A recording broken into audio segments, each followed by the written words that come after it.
Price Lord. ஆண்டவரும் கர்த்தருமாய் இயேசு கிறிஸ்துவின் வல்லமையுள்ள நாமத்தினாலும் உங்களை வாழ்த்துகிறேன். இன்றைக்கி நாம் ஒரு வசனத்தை தியானிக்க போகிறோம். கர்த்தரை ஸ்தோத்திரிக்கணும், அதை பற்றி ஒரு வசனம். பிலிப்பியர் 4:6 நீங்கள் ஒன்றுக்கும் கவலைப்படாமல் எல்லாவற்றையும் குறித்து உங்கள் விண்ணப்பங்களை ஸ்தோத்திரத்தோடு கூடிய ஜெபத்தினாலும் வேண்டுதனாலும் தேவனுக்கு தெரியப்படுத்துங்கள். அப்பொழுது எல்லா புத்திக்கும் மேலான தேவ சமாதானத்தையும் உங்களுக்கு தந்தருள்வான்னு சொல்லப்படுகிறது. அதாவது தேவனுக்கு நாம் சோத்திரங்களை செலுத்தும் போது எல்லா புத்திக்கும் மேலான தேவ சமாதானம் கிடைக்கணும்னாக்கா சோத்திரம் அவங்களுக்கு நிறைய சோத்திரங்கள் எல்லா காரியத்துக்காக நம்ம ஸ்தோத்திரங்களை செலுத்தணும்னு சொல்லப்படுகிறது. லேவியர் ஆகமம் 22:9 பலியை குறிக்குது. சோத்திரங்கிறது பழைய ஏற்பாட்டில் எல்லாம் பலின்னு சொல்லுவாங்க. அதாவது மிருகங்களை எல்லாம் விலங்குகளை எல்லாம் பலியிடும். அதான் ஆட்டுக்குட்டிகளை தான், வெள்ளாட்டு கடை, அப்புறம் மாடு, காளை, அது மாதிரி எல்லாம் தான் பலியிடுவான். அப்புறம் பழைய ஏற்பாட்டில் புறஜாதி மற்ற ஜனங்கள் நரபலி கூட கொடுத்ததாக சொல்லப்படுகிறது. அதிலெல்லாம் கர்த்தர் பிரியப்படுகிறது இல்லை. ஆனால் அவர் பலியிடுகிறதை பற்றி லேவியர் ஆகமம் 22:9 பலியை குறிக்குது சோத்திரம். எரேமியா 17:26 சோத்திர பலின்னு சொல்லப்படுகிறது.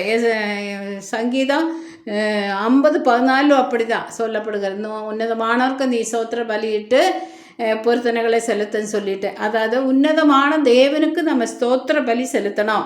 அது அவர் எதிர்பார்க்குற காரியங்கள் தான். எதற்கெல்லாம் ஸ்தோத்திரம் பண்ணணும்னு சொல்லி பார்த்தீங்கன்னாக்கா சங்கீதம் 69:30 எசேக்கியேல் 3:12 கர்த்தருக்கு மகிமையாக ஸ்தோத்திரம் செலுத்தணும்.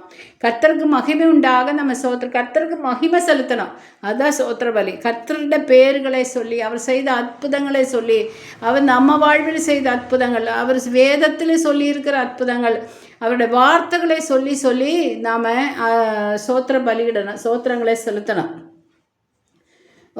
ஓசியா 14:2 எப்ரேயர் 13:15 என்ன சொன்னேன்? அப்போ உதடுகளின் கனியாக சோத்திர பலி, அப்புறம் உதடுகளின் காளைன்னு சொல்லிட்டு ஓசியாவில் சொல்லப்படுகிறது. அப்போ நம்ம சோத்திர பலி இடுகிறது உதடுனால நம்ம வாயில் நம்ம சோத்திர பலிகள் சொல்லணும்.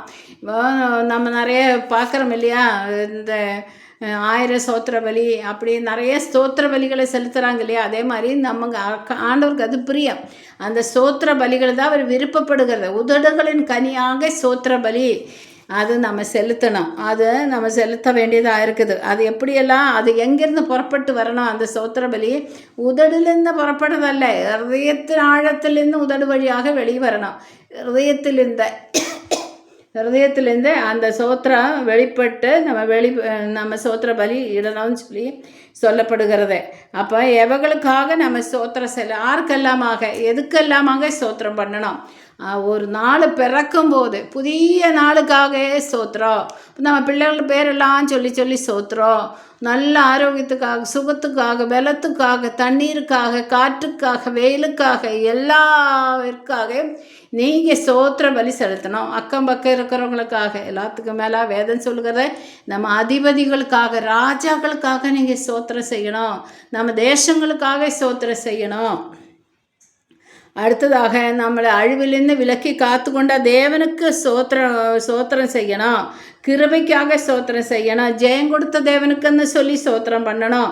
விசுவாசத்துக்காக சோத்திரம் சொல்லணும். ஆரோக்கியத்துக்காக, நம்ம எல்லா காரியத்துக்காக, ஓரோ நிமிஷத்துக்காக, ஓரோ மணி நேரத்துக்காக, ஓரோ செகண்டுகளுக்காக எப்போதும் வாயில் சோத்திரம் சொல்லியே இருக்கணும். சோத்திரம் பண்ணிகிட்டே இருக்கணும். சோத்திரம் பண்ண என்ன நடக்கும் தெரியுமா? கிருபை பெருகும். அவருடைய கிருபை பெருகும். அநேகருடைய சோத்திரத்தினால் கிருபை பெருகும். அநேக சோத்திரங்கள் நாம் செலுத்த அவருடைய கிருபை நமக்குள்ளே பெருகும். அவருடைய இரக்கம் தாராளமாக சோத்திரத்தினால எப்போ சோத்திரம் நிறுத்தணும் சொன்னீங்கன்னாக்கா, ஏதோ ஒரு காரியத்துக்காக ஆரம்பித்து அது சோத்திரம் பண்ணார், அந்த காரியம் நிறைவேற அளவுக்கும், ஜனங்க பக்தி விருத்தி அடையிற அளவுக்கும் எல்லா புறஜாதிகளுக்கும் நீங்கள் சோத்திரம் பண்ணுங்கள். எல்லா காரியங்களுக்கும் ஒரு சமாதான முடிவை நீங்கள் காண்கிற வரைக்கும் சோத்திரம் பண்ணிகிட்டே இருங்க. கர்த்தருக்கு அது பிரீத்தியாக இருக்கும். மற்றவங்க மனம் மாறுற வரைக்கும் நீங்கள் அதுக்காக சோத்திரம் பண்ணுங்க, கண்ணீர் விடுங்க, ஜெபம் பண்ணுங்க. சோத்திரம் அதுதான் மெயினான ஒரு பலி. சோத்திர பலி உள்ளத்தில் ஆழத்திலிருந்தே உதடு வழியாக கொடுக்குற அந்த ஸ்தோத்திரம் எல்லாவற்றுக்காக கஷ்டம் வந்தாலும் சோத்திரம் பண்ணுங்க, நஷ்டம் வந்தாலும் சோத்திரம் பண்ணுங்க. அப்போ அதிலெல்லாம் ஆண்டவர் பிரியப்படுகிறாங்க. எல்லாவற்றுக்காக சோத்திரத்தோடு கூடிய ஜபத்தினாலும் வேண்டுதல்னாலும் விண்ணப்பங்கள்னாலும் கர்த்தரிடத்தில் நம்ம தரித்து இருக்கணும். அதுதான் தேவனுக்கு பிரியமாக இருக்கிறது. எப்பொழுது இடைவிடாமல் ஸ்தோத்திரம் பண்ணுங்க, எப்பொழுது ஸ்தோத்திரம் பண்ணுங்க, ஸ்தோத்திரன் வாயிலிருந்து பிரியாது இருக்கட்டும் அப்படின்னு சொல்லி நீங்கள் எல்லா விஷயத்துக்காக ஸ்தோத்திரம் பண்ணுங்க. எனக்கு கொடுத்த எல்லா கிருபைகளுக்காக, நல்ல குடும்பத்துக்காக, நல்ல கணவனுக்காக, நல்ல மனைவிக்காக, நல்ல பிள்ளைகளுக்காக, நல்ல வேலைக்காக, நல்ல வீடுக்காக, நல்ல ஆண்டவரே நல்ல ஒரு பிரயாணங்களை எல்லாம் பாதுகாக்கிறீங்க, நல்ல வண்டி வாகனங்களை கொடுத்தீங்க. எல்லா காரியத்துக்காக ஸ்தோத்திரம் பண்ணுங்க, ஸ்தோத்திரம் பண்ணுங்க. ஸ்தோத்திரம் பண்ண கர்த்தர் ஆண்டவர் அதாவது துதிக்கு பயப்படுகிறவன்னு சொல்லிட்டு யாத்திரா 15 ஒரு வசனம் இருக்கு. ஸ்தோத்திரம் பண்றதே கர்த்தருக்கு பிரிய 147:1 அதே உன்னதமானது. ஸ்துதி செய்தே உத்தமம்னு சொல்லி வேதம் சொல்லப்படுகிறது. அதாவது ஸ்தோத்திரம் எல்லாத்துக்கும் அவர் ஸ்தோத்திரத்துக்கு பாத்திரராக இருக்கிறாரு. அவர் சோத்திரம் வாங்கறதுக்கு தகுதி உள்ளவங்க அல்லேன்னு நம்ம சொல்ல முடியாது. அவர் சோத்திரத்துக்கு பாத்திரராக இருக்கிறார். அதனால் ஸ்தோத்திரம் எல்லாவற்றுக்காக தேவனுக்கு ஸ்தோத்திரம் பண்ணுங்க. அவர் இல்லாமல் ஒரு அணு கூட நம்மக்கிட்டேருந்து அசையாது. அவர் இல்லாத எதுவும் நமக்கு நடக்காது. எல்லா காரியம் ஸ்தோத்திரம் பண்ண மலைகள் நமக்கு வருகிற பிரச்சனைகள் விலகி போகும், எரிகோ விழுந்துடும், கோலியாத்து நாசமாயிடும், எல்லா காரியங்களும் நமக்கு நடக்கும். சோத்திரம் பண்ண தேவன் ஆண்டவரைய அப்போ அவரால் இருக்க முடியல. சோத்திரம் பண்ணவர்களுக்கு அவர் நன்மை செய்யாது இருக்கவே மாட்டாங்க. ஹல்லேலூயா. கர்த்தர் இந்த வார்த்தைகளை எல்லாம் ஆசீர்வதிக்கட்டும். அது மட்டும் இல்லாமல் சோத்திரம் எதோட நம்ம பண்ணக்கூடாதுன்னு சொல்லி ஆமோஸ் 4:4 4, 5, 6 வசனத்தை சொல்ல, புளித்த மாவுடனே நீ சோத்திரம் பண்ணக்கூடாது. புளித்த மாவு என்னன்னு நமக்கு தெரியும் தானே. புளித்த மாவுங்கிறது தான் நம்மளோட மாம்சத்தின் கிரியைகள் தான். நமக்குள்ளே இருக்கிற அசுத்தங்கள், கோபங்கள், வைராகியங்கள், மாம்சத்தின் இச்சைகள், ஆசைகள், அதாவது எரிச்சல் இதெல்லாம் இருக்கும் இல்லையா. மாம்சத்தின் கிரியைகள் எல்லாம் இருக்கும் இல்லையா. அந்த மாம்சத்தின் கிரியைகள் நமக்குள்ளே இருக்கக்கூடாது. அந்த மாம்சத்தின் கிரியைகள் எல்லாம் ஒழித்து விட்டு அதையெல்லாம் விட்டு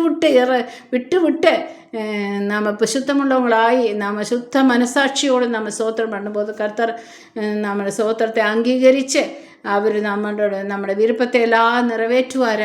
அவர் நம்மளை ஜெயம் கொடுப்பார். இந்த பூமியில் ஜெயத்தோடு இருக்க முடியும், தேவ சமூகத்தில் ஜெயத்தோடு நம்ம சுதந்திரிக்க முடியும். ஹல்லேலூயா. கர்த்தர் இந்த வார்த்தைகளை எல்லாம் ஆசீர்வதிக்கட்டும். இதை கேட்குற அனைவருக்கும் அந்த துதியின் வாய் உண்டாகட்டும், துதியின் உதடு உண்டாகட்டும், எப்பொழுதும் சோத்திரிக்கட்டும். கர்த்தர் இந்த வார்த்தைகள் எல்லாம் ஆசீர்வதிக்கட்டும். இயேசுவின் மூலமாக பிதாவே.